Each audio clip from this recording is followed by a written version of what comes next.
सर्वश्रेष्ठ आप तभी हो सकते हो जब आपके अभ्यास में गहराई हो। अभ्यास में गहराई होगी तो फिर आपको 24 घंटे नहीं अभ्यास करना पड़ेगा, तो फिर उस वो भी आप जो भी कर रहे हो वो एक समय में पूरा हो जाएगा ना। आप काम पूरा हो गया, आप दूसरा काम देखते हैं। मेरे जीवन का वृक्ष हर दिशा में फूल देगा भाई, क्योंकि जड़ें मजबूत हैं। उन मजबूत जड़ों को आत्मा बोलते हैं। जड़ें मजबूत हैं, मेरी जिंदगी में हर दिशा में फूल लगेंगे।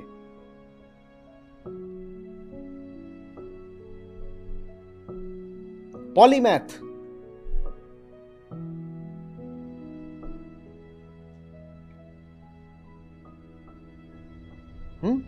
तो अभी अंतर देखो। जो आंतरिक रिक्तता से काम करता है वो बाहर का कोई झूठा काम पकड़ता है और उस झूठे काम को किसी तरह रो धोकर भी पूरा नहीं कर पाता। यह आंतरिक रिक्तता का प्रमाण है कि ये व्यक्ति एक आयामी जीवन जी रहा होगा, और वो जो एक आयामी जीवन जी रहा होगा उसमें भी इसने जो काम पकड़ा होगा वो कभी पूरा ही नहीं होता होगा। ये हमेशा खुद भी परेशान रहता होगा और दूसरों से भी गाली खाता होगा कि तेरा काम क्यों नहीं पूरा होता कभी। और जब आंतरिक पूर्णता से, उसको आनंद बोल लो, आत्मा बोल लो, ईमानदारी बोल लो, जैसे भी कहना है, जब वहां से काम निकलता है तो एक नहीं 10 काम पूरे हो जाते हैं और आप 10 कामों में दक्ष होते हो।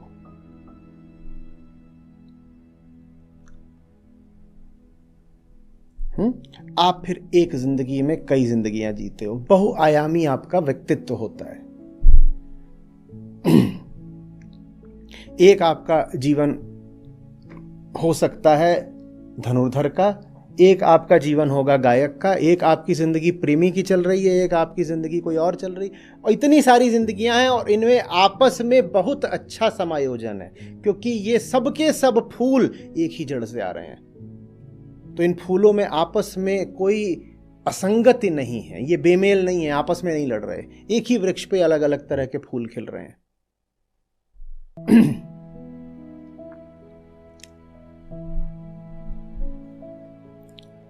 आप जब मजबूत होते हो भीतर से, कोई मजबूत आदमी देखा है कभी कि बहुत मजबूत है, बहुत मजबूत है, बस एक कंधा मजबूत है, और जिस तरफ का कंधा मजबूत है उधर ही तरफ का बाजू देखो तो बाजू ऐसा है कि जैसे लकवा मारे हो। ऐसा होता कभी? जब मजबूती आती है तो पूरे बदन में आती है ना। कुछ थोड़ा बहुत अपवाद हो सकता है, वरना जब मजबूती आती है तो आप आमतौर पे यही पाओगे कि पूरे बदन में आती है। ऐसा तो नहीं होगा कि बाह बहुत मजबूत है और टांग ऐसी है कि चला नहीं जाता। कहीं कोई होता होगा ऐसा अपवाद, वरना ऐसा नहीं मिलेगा। वो मजबूत आदमी आपको पूरा ही मजबूत मिलेगा।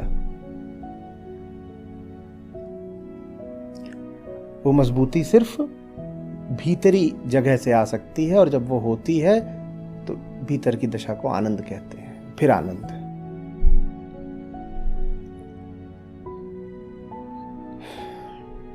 भीतर जब सब कुछ ठीक होता है तो बाहर बहुत बहुत काम होता है, वास्तविक काम होता है, हर दिशा में काम होता है और बहुआयामी काम होता है। और भीतर जब खोट होती है और बेईमानी होती है तो बाहर का काम सिर्फ भीतरी खोट को छुपाने के लिए होता है। वो फिर भीतर की एक खुली अभिव्यक्ति नहीं होता, वो फिर भीतरी गड़बड़ को छुपाने के लिए होता है। भीतर की बात पर पर्दा डालने के लिए बाहर लगातार फिर काम चलता है। तो एक काम है जो इसलिए होता है कि भीतर जो है उसको हम प्रदर्शित करना चाहते हैं। मैं जड़ें पुष्पों के माध्यम से अपनी घोषणा करना चाहती हैं पूरे संसार को, क्योंकि जड़ तो कभी दिखाई दे नहीं सकती, आत्मा की तरह होती है। तो वो अपनी उद्घोषणा करती है, मैं हूं। कैसे? इन खूबसूरत फूलों को देखो, मैं ना होती तो इन पुष्पों में ये सौंदर्य कहां से आता, इन पत्तियों में ये कोमलता कहां से आती? ये जड़ बोल रही है। और अगर मैं ना होती तो इस तने में ये मजबूती कहां से आती? मैं ही बल का स्रोत हूं, मैं ही सौंदर्य का स्रोत हूं, और मैं ही सारी नवीनता, मौलिकता और कोमलता का स्रोत हूं। ये जड़ें घोषित कर रही हैं। अब वो स्वयं बाहर नहीं आ सकती, तो इन सब के माध्यम से, तने के माध्यम से, शाखा के माध्यम से, पत्ती के माध्यम से और पुष्प के माध्यम से वो अपने आप को प्रदर्शित, व्यक्त कर रही हैं। हाँ।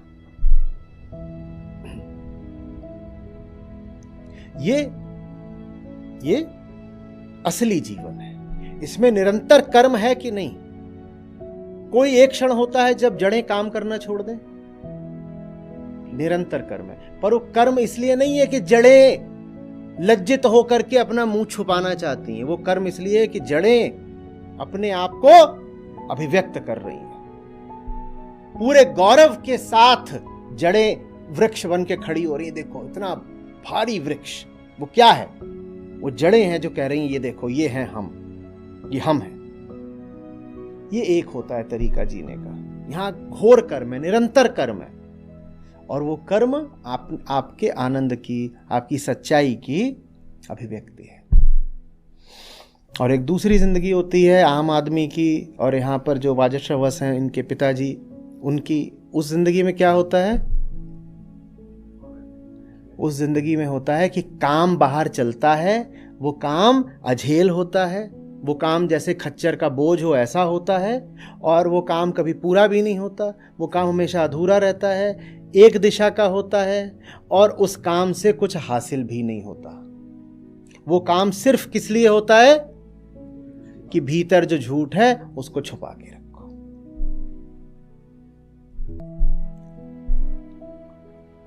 हमने एक बहुत बहुत गलत मूल्य पकड़ लिया है, और वो गलत मूल्य ये है कि जिसको बहुत काम करता देखो उसको इज्जत दे दो। ये अच्छा मूल्य नहीं है। दफ्तरों में उसको बहुत सम्मान मिल जाता है, जिसको पाओ आपकी, अरे सब चले गए, अभी भी ये केबिन में बत्ती कैसे जल रही है? और आप जाके देखते हो तो वहां कोई एक बैठा हुआ है। ये मेहनत कश नहीं है, चोर है। जब रात में कोई नहीं है, ये अकेला बैठा है, तो इसको चोर का है ना माने। जो असली आदमी होगा उसका काम तो समय से पहले पूरा हो जाएगा, उसी ने असली काम कर भी रखा होगा। ये जिनका काम कभी नहीं पूरा होता, ये चोर है। ये काम से भी चोरी कर रहे हैं, क्योंकि ये काम को जानबूझ के कभी पूरा होने देंगे ही नहीं, और ये खुद से भी चोरी कर रहे हैं, क्योंकि दिन भर काम में लगे रहने के कारण न इनका कोई आत्मज्ञान होगा, न कोई आत्मविकास होगा। जब तुम दिन भर बैठ करके सिर्फ कुर्सी गर्म कर रहे हो, तो तुम्हारा अपना अन्य दिशाओं में विकास कैसे होगा बताओ? तो कर्म का मतलब क्या होता है? कि कर्म का मतलब होता है बस कुर्सी पे जो काम किया था वही कर्म होता है। आप सड़क पर दौड़ने निकल गए हो और 4 किलोमीटर दौड़ कर आ रहे हो, ये कर्म कैसे नहीं है बताना जरा? या कर्म सिर्फ तब है जब उसमें से पैसा मिले? कर्म सिर्फ तब है जब पैसा मिले। पिछली शताब्दी दोनों का जो सबसे अच्छा कलात्मक माध्यम रहा है वो है मूवीज। ठीक, उसमें बहुत कुछ आ जाता है, बहुआयामी होती हैं वो, और दुनिया में कुछ नहीं तो सब भाषाओं की मिला दो तो कम से कम 200-400 मूवीज तो ऐसी होंगी जो हर शिक्षित आदमी को देखनी ही चाहिए। अगर आप वो नहीं देख रहे हो तो उससे आप में कुछ कमी छूट जाएगी। अगर आप वो मूवी देख रहे हो तो वो कर्म नहीं है क्या? या कर्म सिर्फ तब है जब आप बैठकर कीबोर्ड पे काम कर रहे हो? कर्म सिर्फ तब है जब गिना जा रहा है कि ऑफिस में कितने घंटे लगाए? बोलो, आप वो मूवीज क्यों नहीं देख रहे हो? क्योंकि आप चोर हो, या आप खुद के खिलाफ चोरी कर रहे हो। और याद रखो, जब कोई काम 4 घंटे का हो और 14 घंटे में किया जाए तो उससे वो काम और बेहतर नहीं हो जाता, बहुत खराब हो जाता है। ये बात गौर से सुनेंगे तो ही समझ में आएगी। जो काम 4 घंटे का होता है जब 14 घंटे में किया जाता है तो इससे ये नहीं होता कि वो और बेहतर हो गया, वो और खराब हो जाता है। पूरी तलिए कभी, समझ गए? समझी कि नहीं? जो चीज 1 मिनट में बाहर आ जानी चाहिए थी, अगर वो 15 मिनट में बाहर आई है तो क्या होगा? जो कॉल 1 मिनट की होनी चाहिए थी वो 15 मिनट गई है तो क्या होगा? मेहनती बहुत हूं मैं। जो एडिटिंग आधे घंटे में होनी चाहिए थी पूरे दिन में 5 मिनट की हुई है तो क्या होगा? वही जो आज सुबह हुआ है।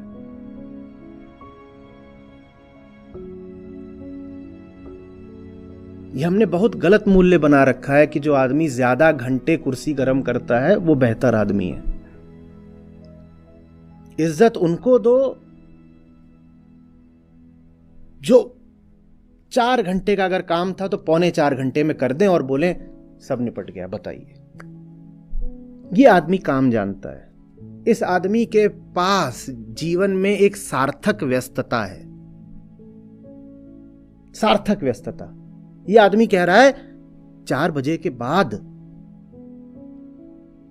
मेरा अपने आप से वादा है कि मैं रोज कम से कम 25 पन्ने पढ़ता हूं। मुझे मेरी किताब पूरी करनी है, मुझे खेलने जाना है, मुझे घूमने जाना है। हर तरफ फूल लगाने हैं ना। कितना अजीब सा पौधा होगा, सोचो। ये इतना लंबा पौधा, उसमें एक तरफ एक डाल है, उस पे फूल ही फूल लदे हुए हैं और बाकी मामला झाड़। कैसा अजीब लगेगा।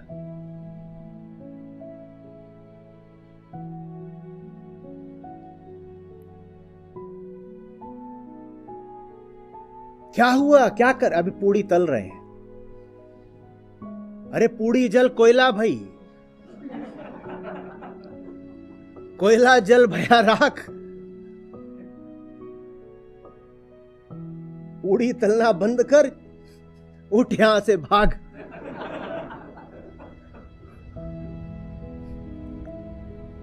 अब बाहर लगे हुए हैं, लगे हुए हैं, लगे हुए हैं।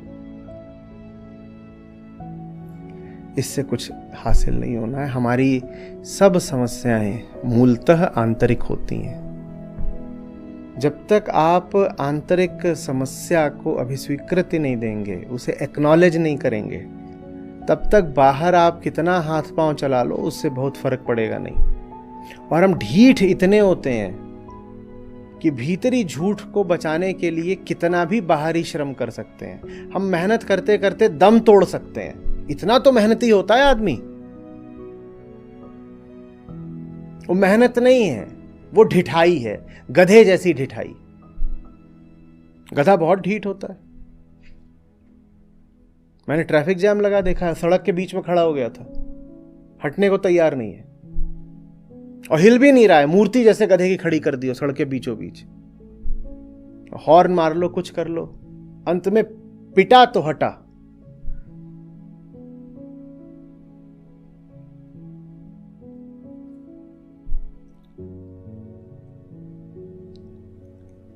समझ में आ रही? ये जो आम आदमी को इतनी मेहनत करते देखते हो जिंदगी भर, तुम्हें क्या लगता है सचमुच इस मेहनत की जरूरत है? ये कोई अर्जुन वाला श्रम है कि कुरुक्षेत्र में लड़ाई हो रही है, धर्म युद्ध लड़ रहा है, इसलिए पसीना बहा रहे हैं और खून बहा रहे हैं? नहीं, कुछ नहीं। जो आम आदमी मेहनत करता है ये क्या है? ये बस ये है कि असली लड़ाई नहीं लड़ूंगा, नकली लड़ाई में बताओ कितनी मेहनत करनी है, सारी मेहनत कर दूंगा। वो सारी मेहनत एक तरह से अस्तित्व को घूस देने जैसा है। देखो, मेरी भीतरी चोरी का पर्दाफाश मत करना, मैं रोज तुमको घूस दूंगा मेहनत कर करके। बस जो भीतरी स्थिति है वो अनावृत नहीं होनी चाहिए। लगे हुए हैं बाहर मेहनत करने में, करने में, करने में, करने में।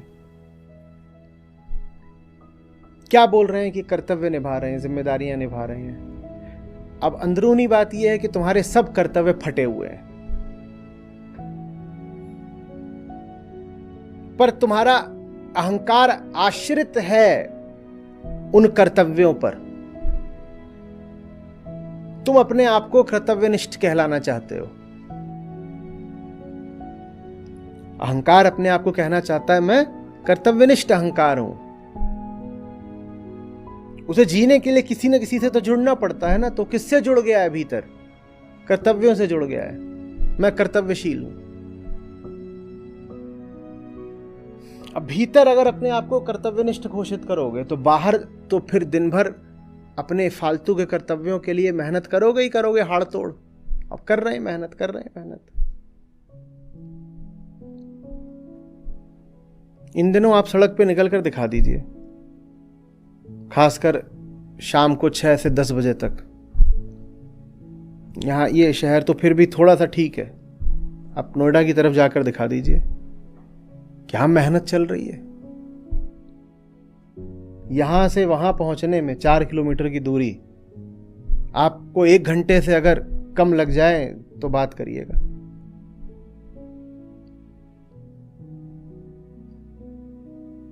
हम मेहनत कश लोग हैं। नहीं, अच्छी बात है मेहनत करना, बहुत अच्छी बात है, पर किसके लिए कर रहे हो? किसके लिए कर रहे हो? ये सारी मेहनत, वही जो कहा कि अस्तित्व को घूस देने जैसी बात तो नहीं है। देखो, मेरी चोरी किसी को मत बताना, मैं जिंदगी भर कमा कमा के तुम्हें खिलाऊंगा, बस किसी को बताना मत कि भीतर से फटा हुआ हूं।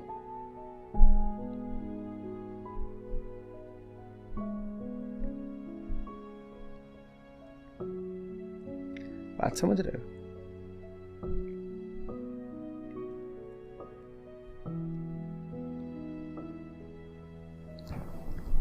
सत्यनिष्ठा, ईमानदारी, उसकी बहुत कमी रहती है। उसके बिना हम खुद को पूरा पूरा झांसा दिए जाते हैं। सबको ऐसे दिखाए जाते हैं जैसे हम किसी सार्थक काम में लगे हुए हैं, जबकि जो काम हम कर रहे हैं वो वास्तव में भीतर की निरर्थकता की अभिव्यक्ति मात्र होता है।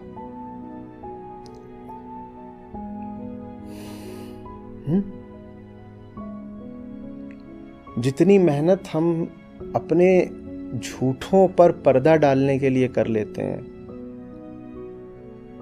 उसकी आधी, तिहाई, चौथाई मेहनत भी अगर हम अपने झूठ को मिटाने के लिए कर लें तो हमारा भी जीवन सार्थक हो जाएगा और दुनिया में जितनी बाहरी समस्याएं हैं वो भी हल हो जाएंगी। नुकसान का सौदा है।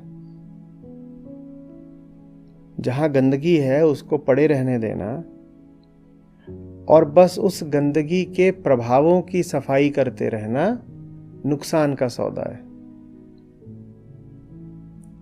अस्तित्वगत तल पर भी और आर्थिक तल पर भी।